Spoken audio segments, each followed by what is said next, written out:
Hello everyone, welcome to Learn with Yasmin. আজি আমি পঢ়িম ক্লাছ 12 বায়োলজিৰ চেপ্টাৰ 3 মানৱ প্ৰজনন। ইয়াৰ আগতে আমি যেটো পুৰুষ জনন তন্ত্ৰ আছে সেই বিষয়ে আলোচনা কৰিছো আৰু স্ত্ৰী জনন তন্ত্ৰৰ আমি কি পঢ়িছিলো যেটো মুখ্য জনন অংগ আছে। মুখ্য জনন অংগ স্ত্ৰীৰ ক্ষেত্ৰত কি আছিলে ডিম্বাশয় হয়নে আৰু গৌণ জনন অংগৰ ভিতৰত কি পঢ়িছিল ডিম্ববাহী নলী তাৰপিছত জৰায়ু যোনি তাৰপিছত আছিল তোমাৰ যেটো গ্ৰীবা নলী তাৰপিছত জৰায়ু গ্ৰীবা এইকেইটাৰে কি হয় যেটো গৌণ স্ত্ৰী জনন অংগ এইবোৰ গঠিত হয়। এইকেইটা হৈছিল কি গৌণ স্ত্ৰী জনন অংগ। সো আজি আমি পঢ়িম বাহ্যিক স্ত্ৰী জনন অংগৰ বিষয়ে। তাৰ মানে ইয়াৰ আগত আমি যিখিনি পঢ়িছিলো সেইখিনি কি হয় ইন্টাৰনেল অৰ্গেনছ হয়নে যিখিনি শ্ৰোণীত থাকে তাৰ মানে পেটৰ ভিতৰৰ যিখিনি স্ত্ৰী জনন অংগ থাকে ভিতৰৰ স্ত্ৰী জনন অংগসমূহৰ বিষয়ে আমি পঢ়িছিলো। আজি আমি পঢ়িম যে দেহৰ বাহিৰত কি স্ত্ৰী জনন অংগ থাকে কেনেকুৱা ধৰণৰ সেইবোৰৰ বিষয়ে আজি আমি আলোচনা কৰিম। সো ইয়াতে কি কৈছে যে বাহ্যিক জনন ইন্দ্ৰিয় যেটো আছে সেইটো গঠিত হয় মনছ পিউবিছ গুৰু অধিৰস্থ লঘু অধৰস্থ হাইমেন আৰু ভগ হেফ এইকেইটা অংশৰ দ্বাৰা কি অংশ থাকে মনছ পিউবিছ গুৰু অধৰস্থ লঘু অধৰস্থ হাইমেন আৰু ভগ হেফ এইকেইটা হৈছে স্ত্ৰী বাহ্যিক জনন ইন্দ্ৰিয় বা জনন অংগ।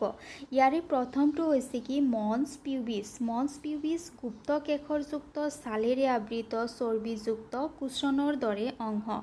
মনছ পিউবিছ কি হয় স্ত্ৰীৰ যেটো বাহ্যিক জনন অংগ আছে তাতে যেটো কেশৰ থকা যিখিনি অংশ থাকে চৰ্বিযুক্ত কুশনৰ দৰে তাৰ মানে সফট একেবাৰে সফট কুশনৰ দৰে চৰ্বি থকা যিখিনি অংশ থাকে আৰু য'ত কেশৰ থাকে সেইটো অংশক কি বুলি কোৱা হয় মনছ পিউবিছ বুলি কোৱা হয়।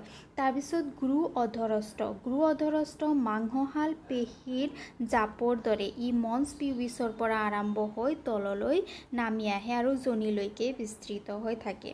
যেটো গুৰু অধৰস্থ আছে এইটো হৈছে কি মাসেল থকা অংশ পেশী থকা অংশ হৈছে কি গুৰু অধৰস্থ আৰু গুৰু অধৰস্থটো মনছ পিউবিছ যে আছে যেটো মনছ পিউবিছ যেটো কেশৰ থকা যে অংশ আছে তাৰ পৰা আৰম্ভ হৈ পেলাই একেবাৰে যোনিৰ মুখ যিখিনি থাকে যোনিৰ যিখিনি অপেনিংছ থাকে সেইখিনিলৈকে বিস্তৃত হৈ থাকে গুৰু অধৰস্থ। দেন যোনিমুখ আগুৰি ৰাখে।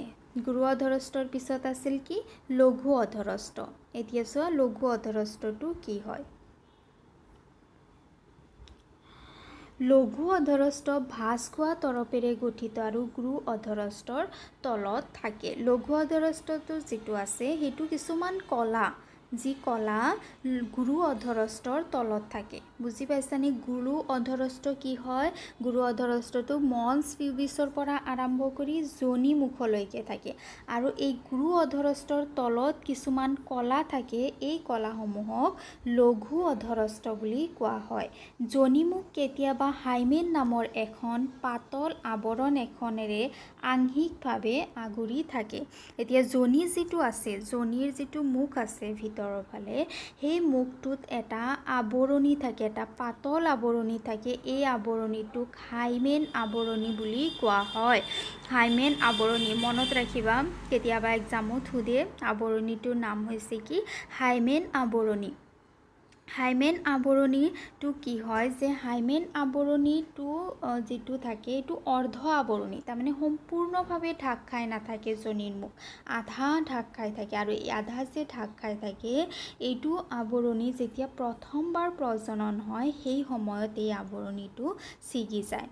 বুজি পাইছানে এতিয়া প্ৰথমবাৰ প্ৰজনন হোৱাই নহয় আৰু বহুত এনেকুৱা ধৰণৰ কাম আছে য'ত যেটো হাইমেন আছে সেইটো ছিঙি যাব পাৰে যেনেকুৱা খেলা ধূলা কৰিলে দৌৰিলে তাৰপিছত ঘোঁৰা চেক কৰোৱা তাৰমানে ঘোঁৰাত উঠি যে মানুহে ফুৰে সেইবোৰত বা চাইকেল চলালে খেল ধেমালিত সক্ৰিয়ভাৱে ভাগ ল'লে এনেকুৱা অৱস্থাত কি হ'ব পাৰে, হাইমেন আৱৰণি যিটো আছে সেইটো ছিঙি যাব পাৰে। গতিকে হাইমেন আৱৰণি ছিঙা বা নিছিঙাৰ ওপৰত এইটো নিৰ্ভৰ নকৰে যে স্ত্ৰীজনী কি হয় যৌন অভিজ্ঞতা আছেনে নাই, সেইটোৰ ওপৰত সেইটো তুমি জাজ কৰিব নোৱাৰা। কাৰণ হাইমেন আৱৰণি যিকোনো অলপমান টান কামত ছিঙি যাব পাৰে। চ' এইটো নট অনলি যে প্ৰজননত ছিঙি যাব সেইটো নহয়। চ' সেইটোৱে কি নকৰে, নাৰীৰ যিটো সতীত্ব আছে সেইটো খুচাব নোৱাৰে, সেইটো ক'ব নোৱাৰে। তাৰপিছত ভগহেপ, লাষ্ট এটা অংশ ৰৈ গৈছে বাহ্যিক জননেন্দ্ৰিয়ৰ, সেইটো হৈছে কি ভগহেপ। ভগহেপটো হৈছে কি এটা সৰু আঙুলিৰ দৰে, অকণমান আঙুলিৰ দৰে ওফন্দি উঠা এটা অংশ, যিটো অংশ ক'ত থাকে, মূত্ৰ পথৰ মুখৰ ওপৰ ফালে আৰু লঘু অধৰষ্টৰ সংযোগস্থলত থাকে। এইটো থাকে ক'ত, যিটো লঘু অধৰষ্ট আছে, যিটো গুৰু অধৰষ্টৰ তলৰ যে লঘু অধৰষ্ট কলা যে আছে, সেই কলাৰ সংযোগস্থলত একেবাৰে মাজত আঙুলিৰ দৰে এটা অংশ থাকে। এই আঙুলিৰ দৰে অংশটোক ভগহেপ বুলি কোৱা হয়। চ' এইখিনি হৈছে কি স্ত্ৰীৰ বাহ্যিক জনন ইন্দ্ৰিয়। চ' কি পালা, বাহ্যিক জননেন্দ্ৰিয় কিহৰ দ্বাৰা গঠিত হয়, মনত ৰাখিবা মনছ পিউবিছ, গুৰু অধৰষ্ট, লঘু অধৰষ্ট, হাইমেন আৰু ভগহেপ। ইয়াৰ মনছ পিউবিছ হৈছে যিখিনি কেশৰ থকা অংশ থাকে সেইখিনি, মাংসহাল পেশীৰ দৰে অংশখিনি কোৱা হয় গুৰু অধৰষ্ট, আৰু তাৰ তলৰ যিখিনি কলা থাকে সেইখিনি কোৱা হয় লঘু অধৰষ্ট। তাৰপিছত কি হয়, যোনিৰ মুখৰ ফালে এটা হাইমেন নামৰ আৱৰণি থাকে। হাইমেন নামৰ আৱৰণিটো হাইমন নামৰ এটা অৰ্ধভাৱে আগুৰি থকা এটা আৱৰণি। এইটো আৱৰণি কি হয়, কিছুমান কাম যেনেকুৱা চাইকেল চলোৱা বা ঘোঁৰা এইবোৰ কাৰ্যত এইটো চোৱা জনি টেম্পন। এইটো জনি টেম্পন মানে কি, জনি টেম্পন মানে হৈছে কি এটা প্লাগৰ দৰে মেটেৰিয়েল, প্লাগ যে আছে প্লাগৰ দৰে এটা মেটেৰিয়েল, যাক কি কৰা হয়, এটা ছফ্ট মেটেৰিয়েল দেই, বহুত ছফ্ট প্লাগৰ দৰে এটা বস্তু, যাক কি কৰা হয় জনিৰ ভিতৰত সুমুৱাই দিয়া হয়, যাতে কি কৰিব পাৰে, যিটো ৰজচক্ৰৰ সময়ত যিবোৰ ৰক্তক্ষৰণ হয় সেই ৰক্তসমূহক যাতে এবজৰ্ব কৰিব পাৰে। বুজি পাইছানে? এই ৰক্তসমূহক এবজৰ্ব কৰাৰ কাৰণে যে এনেকুৱা পেডছ এইবোৰ যে ব্যৱহাৰ কৰে, কিন্তু যিবোৰ তোমাৰ খেলুৱৈ আছে, খেলুৱৈবোৰে, এক্ট্ৰেছবোৰে, যিবোৰে তাৰমানে বাহিৰত কাম কৰে, সেইবোৰে কি কৰে, এনেকুৱা ধৰণৰ যিটো টেম্পন ব্যৱহাৰ কৰে, সেই তেওঁলোকৰ কাৰণে সুবিধা হয়। চ' টেম্পনটো কি কৰা হয়, জনিৰ ভিতৰত সুমুৱাই দিয়া হয়, আৰু যিবোৰ ৰক্তবোৰ যে থাকে সেইবোৰক কি ক্ষৰণ কৰে। চ' জনি টেম্পনৰ সময়তো কেতিয়াবা এইটো যে হাইমেনৰ আৱৰণি যে আছে, হাইমন তৰফটো যে আছে, এইটো ভাঙি যাব পাৰে। বুজি পাইছানে? চ' এইখিনি হৈ গ'ল। এতিয়া আমি চাওঁ মেমাৰী গ্লাণ্ড, স্তন গ্ৰহন্তীৰ বিষয়ে। চ' স্তন গ্ৰহন্তীৰ বিষয়ে চোৱাৰ আগতে প্ৰথমতে আমি ইয়াৰ ছবিটো চাই লওঁ, ক'ত কি অংশ থাকে। এইটো হৈছে এটা স্তন গ্ৰহন্তীৰ ছবি। স্তন গ্ৰহন্তীসমূহত এনেকুৱা যে অংশবোৰ যে দেখিবলৈ পাইছা, চাইডেদি চাৰিওফালে চাইডেদি যিবোৰ অংশ দেখিবলৈ পাইছা, সেইবোৰ অংশক চৰ্বি বুলি কোৱা হয়। স্তন গ্ৰহন্তীত কম বেছি পৰিমাণে চৰ্বি আৰু গ্ৰহন্তী কলাৰ দ্বাৰা গঠিত হৈ থাকে। গ্ৰহন্তী কলা মানে কি, যিবোৰে কিছুমান লিকুইড টাইপ কিবা ক্ষৰণ কৰে, যাৰ পৰা কিবা বস্তু ক্ষৰণ হয় তাক গ্ৰহন্তী বুলি কোৱা হয়। গতিকে স্তন্যপায়ী প্ৰাণীৰ যিটো স্তন গ্ৰহন্তী আছে, স্তন গ্ৰহন্তীত এটাতো চৰ্বি থাকিব আৰু এটা থাকিব কি গ্ৰহন্তী কলা। বুজি পালানে? তাৰপিছত কি হয়, প্ৰতিটো গ্ৰহন্তী কলা, এই গ্ৰহন্তী কলা মানে কি, ইয়াতে কিছুমান কোষৰ সমষ্টি থাকে, ভিতৰত কিছুমান কোষৰ সমষ্টি থাকে, যাক গ্ৰহন্তী কলা বুলি কোৱা হয়। এই গ্ৰহন্তী কলাবোৰ কি হয়, ভাগ হয়। ভাগ কিমানটা হয়, 15ৰ পৰা 20টা। গ্ৰহন্তী কলাবোৰ 15ৰ পৰা 20টা খণ্ডত বিভক্ত হয়, যাক কি বুলি কোৱা হয়, স্তন খণ্ড বুলি কোৱা হয়। এইটো ভিতৰত এইখিনি এৰিয়াত চোৱা 15ৰ পৰা 20টা কি থাকে, খণ্ড থাকে। সৰু সৰু সৰু সৰু ঘৰ যে দেখিছা, এইবোৰ কি হয়, খণ্ড হয়, আৰু যাক কি বুলি কোৱা হয়, স্তন খণ্ড বুলি কোৱা হয়। তাৰপিছত কি হয়, যে যিবোৰ স্তন খণ্ড থাকে, স্তন খণ্ডবোৰ এলভিঅলিৰ দ্বাৰা গঠিত। স্তন খণ্ডবোৰ এলভিঅলিৰ দ্বাৰা গঠিত মানে কি, এলভিঅলি হৈছে কি, কোষ। এইবোৰ যে স্তন খণ্ড যে থাকে, স্তন খণ্ডবোৰ কোষৰ দ্বাৰা গঠিত হয়। বুজি পাইছা, কোষৰ দ্বাৰা গঠিত হয়, আৰু এই কোষসমূহক এলভিঅলি বুলি কোৱা হয়। তাৰপিছত এই যে এলভিঅলি যে আছে, এলভিঅলিৰ কাম কি, এলভিঅলিৰ কোষবোৰে কি কৰে, দুগ্ধ ক্ষৰণ কৰে আৰু লগতে কি কৰে, দুগ্ধসমূহক সঞ্চয় কৰি ৰাখে, জমা কৰি ৰাখে। এইটো অংশত কি হয়, এইটো অংশৰ যিবোৰ কোষ থাকে, সেইবোৰে দুগ্ধ ক্ষৰণ কৰাৰ লগতে দুগ্ধসমূহক ইয়াতে জমা কৰিও ৰাখে। বুজি পাইছানে, এইটো কোনে কৰে, এলভিঅলিয়ে কৰে। তাৰপিছত কি হয়, যিবোৰ স্তন নলিকা থাকে, স্তন নলিকাবোৰ গৈ পেলাই, স্তন নলিকা মানে হৈছে কি, এইটো যে তোমাৰ স্তন খণ্ড যে আছে, স্তন খণ্ডৰ আগৰ ফালে এনেকুৱা যে অংশ দেখিছা, এইবোৰক কোৱা হয় স্তন নলিকা। স্তন নলিকাবোৰ আহি পেলাই চোৱা, এইফালে অকণমান শকত অকণমান ডাঙৰ কিছুমান নলীৰ লগত লগ লাগিছে। এইখিনি নলীক কি বুলি কোৱা হয়, এইখিনি নলীক তোমাৰ কোৱা হয় কি, স্তন নলী। বুজি পাইছানে, কোনখিনি নলী, এইখিনি যে নলী আছে, এইখিনি নলীক কোৱা হয় কি, স্তন নলী বুলি কোৱা হয়। এই স্তন নলীবোৰ ইয়াতে চোৱা, বহুত কেইটা স্তন নলী আছে, বহুত স্তন নলী একেলগে লগ লাগে। বহুত স্তন নলী যেতিয়া একেলগে লগ লাগে, তেতিয়া তাক কি বুলি কোৱা হয়, স্তন কলহিকা। স্তন কলহিকা বুলি কোৱা হয়, স্তন কলহিকা।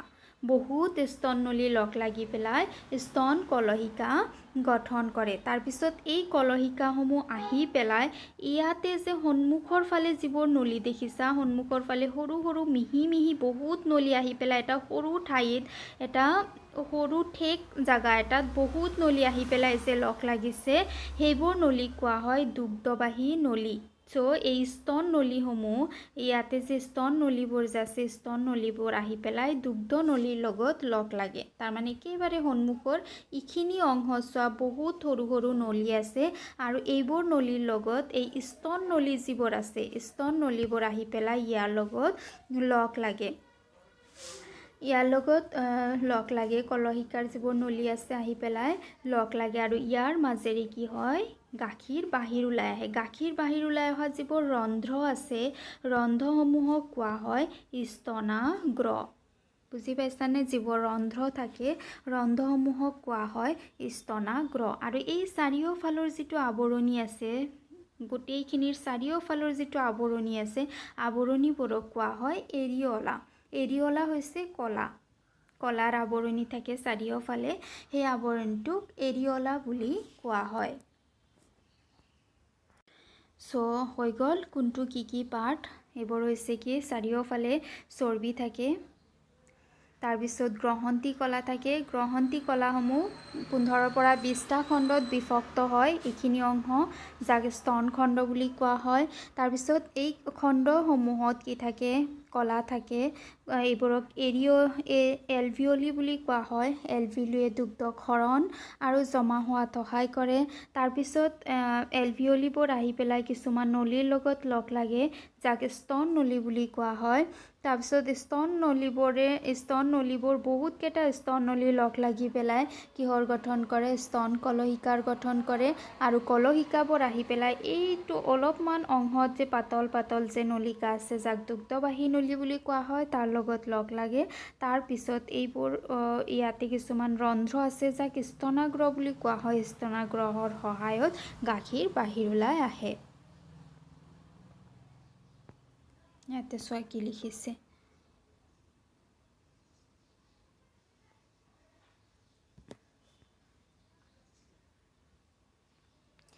স্তন্যপায়ী প্ৰাণীৰ স্ত্ৰীৰ দেহত কাৰ্যক্ষম স্তন গ্ৰহন্তী থাকে। চ' যিমান স্তন্যপায়ী প্ৰাণী আছে, যিবোৰ পোৱালি জন্ম দিয়া যিবোৰ প্ৰাণী আছে, গোটেইবোৰ প্ৰাণীতে কি থাকে? স্তন গ্ৰহন্তী থাকে।